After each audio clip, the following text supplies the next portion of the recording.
Seorang oknum anggota Polres Labuhan Batu Selatan resmi ditahan Kejaksaan setelah ditetapkan sebagai tersangka dalam dugaan korupsi penyaluran bansos. Kerugian keuangan negara mencapai hingga 1,9 miliar rupiah.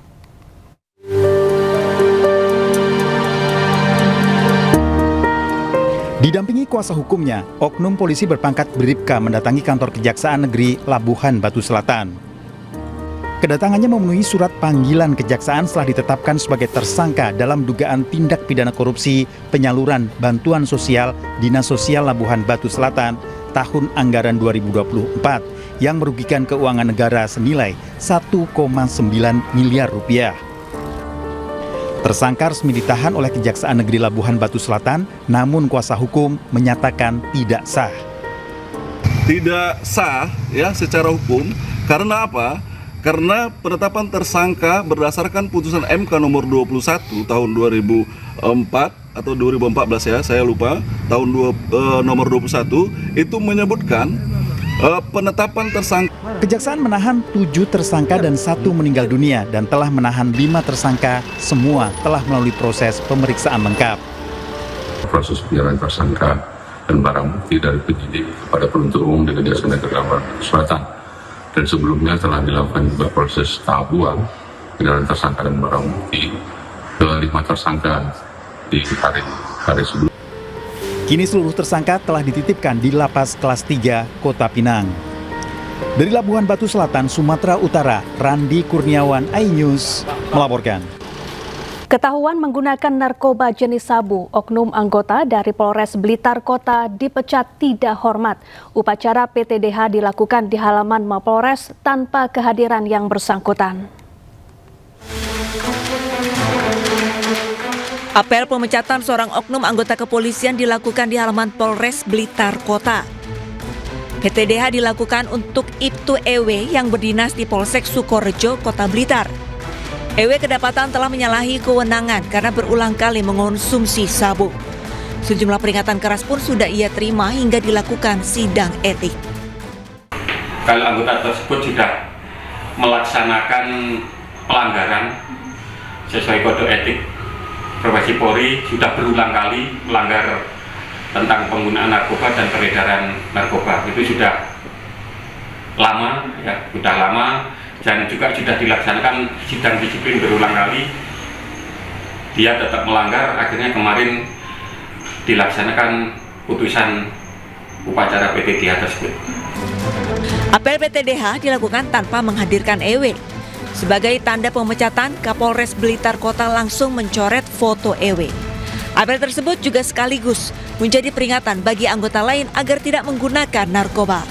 Dari Blitar, Jawa Timur, Yoyok Agusta, iNews melaporkan. Hendak mengamankan pencuri sepeda motor, anggota Polsek Cibung Bulang Bogor menjadi korban salah sasaran amukan massa. Akibatnya korban mengalami luka di kepala dan harus dilarikan ke rumah sakit.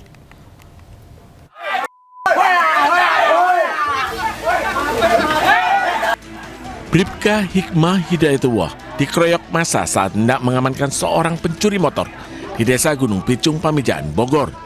Anggota Polsek Cibung Bulan ini dipukul menggunakan bata hebel oleh sejumlah orang di bagian kepalanya hingga tak sadarkan diri dan harus dilarikan ke Rumah Sakit Luwiliang, Bogor. Keluarga korban berharap pelaku penganiayaan terhadap Bribka Hikmah bisa segera ditangkap. Dari Bogor, Jawa Barat, Wildan Hidayat, iNews melaporkan. Pemirsa, Pengadilan Negeri Jakarta Selatan akan menggelar sidang putusan pra-peradilan kedua Roy Suryo. Hakim akan menentukan apakah penetapan tersangka Roy Suryo sah atau tidak.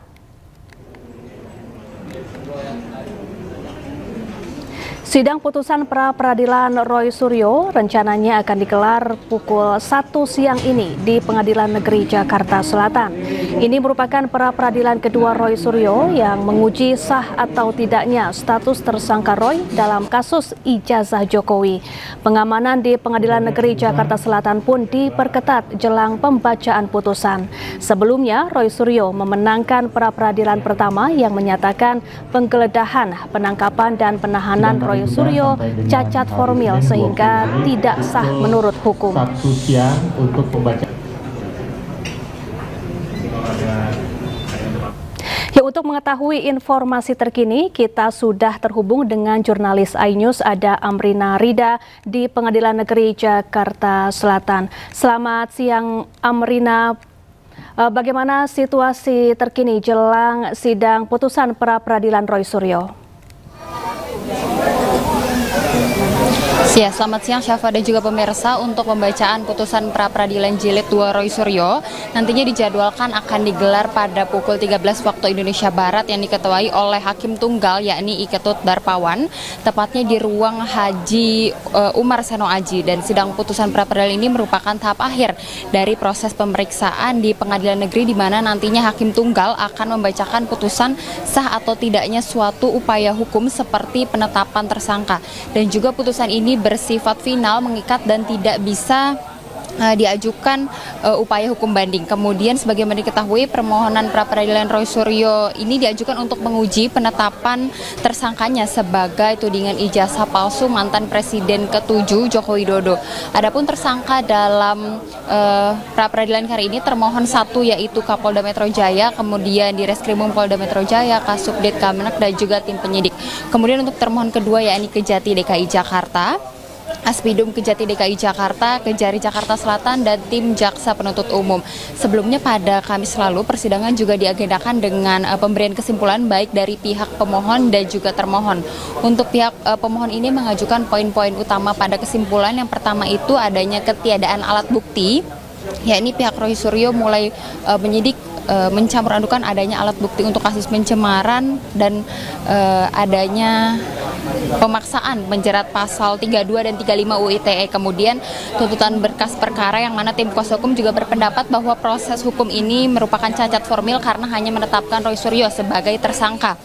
Kemudian adanya pengakuan ijazah analog yang mana pihak Roy Suryo ini menyerahkan dokumen setebal 41 halaman yang memuat salah satunya itu berita acara bahwa mantan Presiden Joko Widodo ini hanya mengakui ijazah analog. Kemudian untuk dari pihak termohon sendiri menyatakan adanya kecukupan alat bukti yang sesuai dengan pasal 184 KUHP, kemudian adanya kompetensi forum yakni pihak Polda berdiri bahwa materi yang diperdebatkan oleh Roy Suryo ini merupakan pembuktian unsur pidana. Dan yang terakhir adalah sahnya administrasi hukum karena penyidik meyakini bahwa penerbitan 3 surat sprindik dan penetapan status tersangka itu sudah sesuai SOP atau standar operasional. Dan untuk jalannya putusan pra-peradilan hari ini kami akan terus update kepada Anda Syafa karena nantinya sidang ini akan dimulai pada pukul 1. Sementara itu saya kembalikan kepada Syafa yang ada di studio. Baik, terima kasih Indira Utomo langsung dari Pengadilan Negeri Jakarta Selatan dan selamat kembali bertugas. Ya pemirsa, setelah pra-peradilan pertama permohonan Roy Suryo dikabulkan sebagian, kini Roy Suryo dan kuasa hukumnya juga berharap putusan pra-peradilan kedua mereka akan dikabulkan.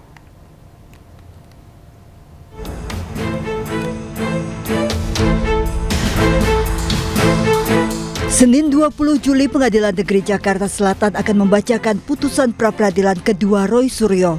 Pra-peradilan kedua ini diajukan Roy Suryo untuk menilai keabsahan penetapan status tersangkanya yang menggunakan pasal 32 Undang-Undang ITE. Sebelumnya pada sidang pembacaan kesimpulan Kamis 16 Juli, Roy Suryo meminta Hakim Tunggal membatalkan surat perintah penyidikan sprindik yang dikeluarkan Polda Metro Jaya.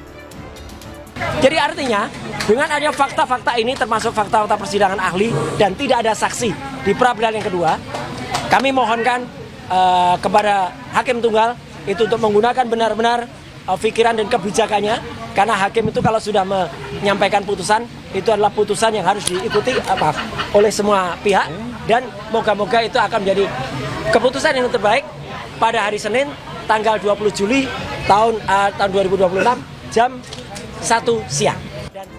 Meski pembahasan terkait penetapan tersangka Roy Suryo alot, kuasa hukum Roy Suryo Abdul Ghafur Sangaji berharap hakim mengabulkan permohonan kliennya.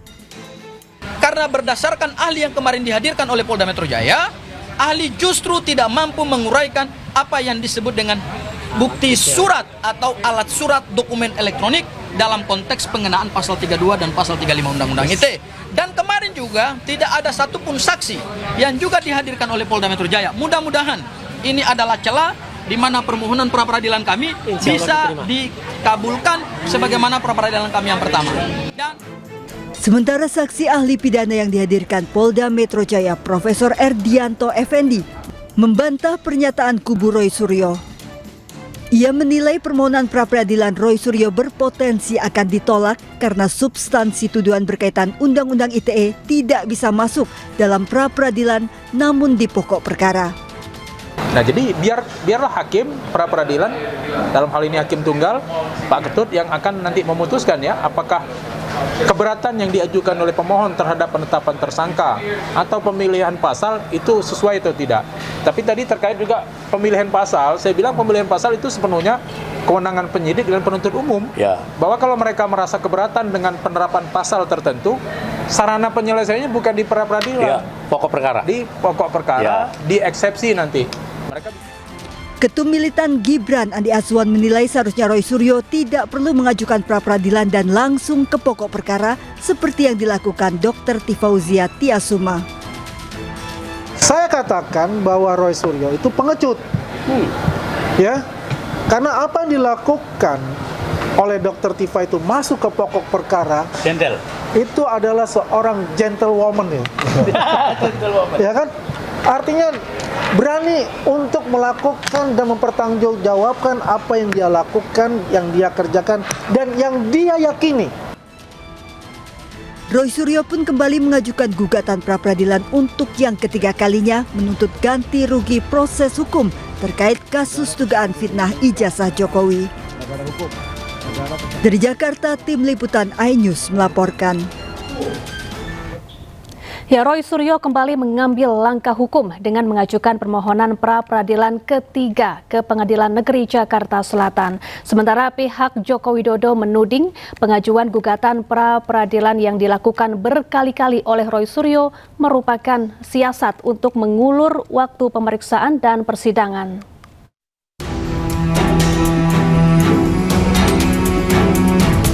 Kasus hukum terkait tudingan ijazah palsu Presiden ke-7 RI Joko Widodo kembali memanas.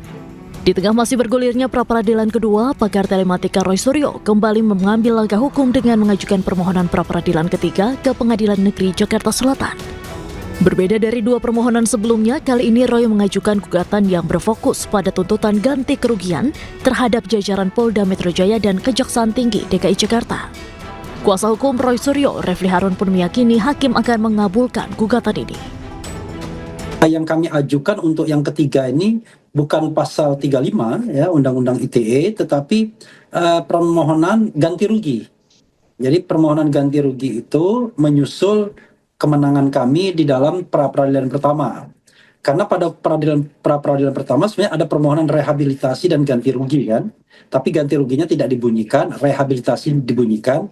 Tetapi hakim mengatakan itu harus permohonan terpisah. Karena permohonan terpisah ya kami ajukan lagi dan rasanya tidak ada halangan untuk dikabulkan. Hanya mungkin dikabulkan berapa besarnya ganti rugi itu kan. Pihak Jokowi menilai pengajuan pra-peradilan yang dilakukan berulang kali oleh Roy Suryo hingga gugatan kedua dan ketiga tidak logis. Gugatan pra-peradilan ini dinilai sebagai taktik Roy untuk mengulur waktu ke persidangan dan menghambat proses hukum. Dengan pengajuan pra ketiga kan semakin terbukti dugaan kami bahwa ini untuk mengulur-ngulur perkara, yang berarti kok tidak confidence Bang Roy maju dalam persidangan dengan segala pembelaannya. Apalagi kalau tadi disampaikan argumen bahwa terdakwa belum menerima panggilan, sesuai ketentuan KUHP pada saat berkas dilimpahkan oleh jaksa ke pengadilan, tentunya terdakwa atau penasihat hukumnya sudah menerima tembusan salinan pengiriman berkas termasuk dakwaan, yang artinya secara yuridis sudah tahu adanya pelimpahan berkas ke pengadilan, karena itu ketentuan KUHP. Dengan pra-peradilan ketiga yang kini menuntut ganti kerugian, proses hukum terkait kasus dugaan ijazah palsu Joko Widodo kembali menjadi sorotan karena sejumlah gugatan diajukan Roy Suryo secara beruntun terhadap aparat penegak hukum yang menangani perkara tersebut. Dari Jakarta, Tim Liputan iNews melaporkan.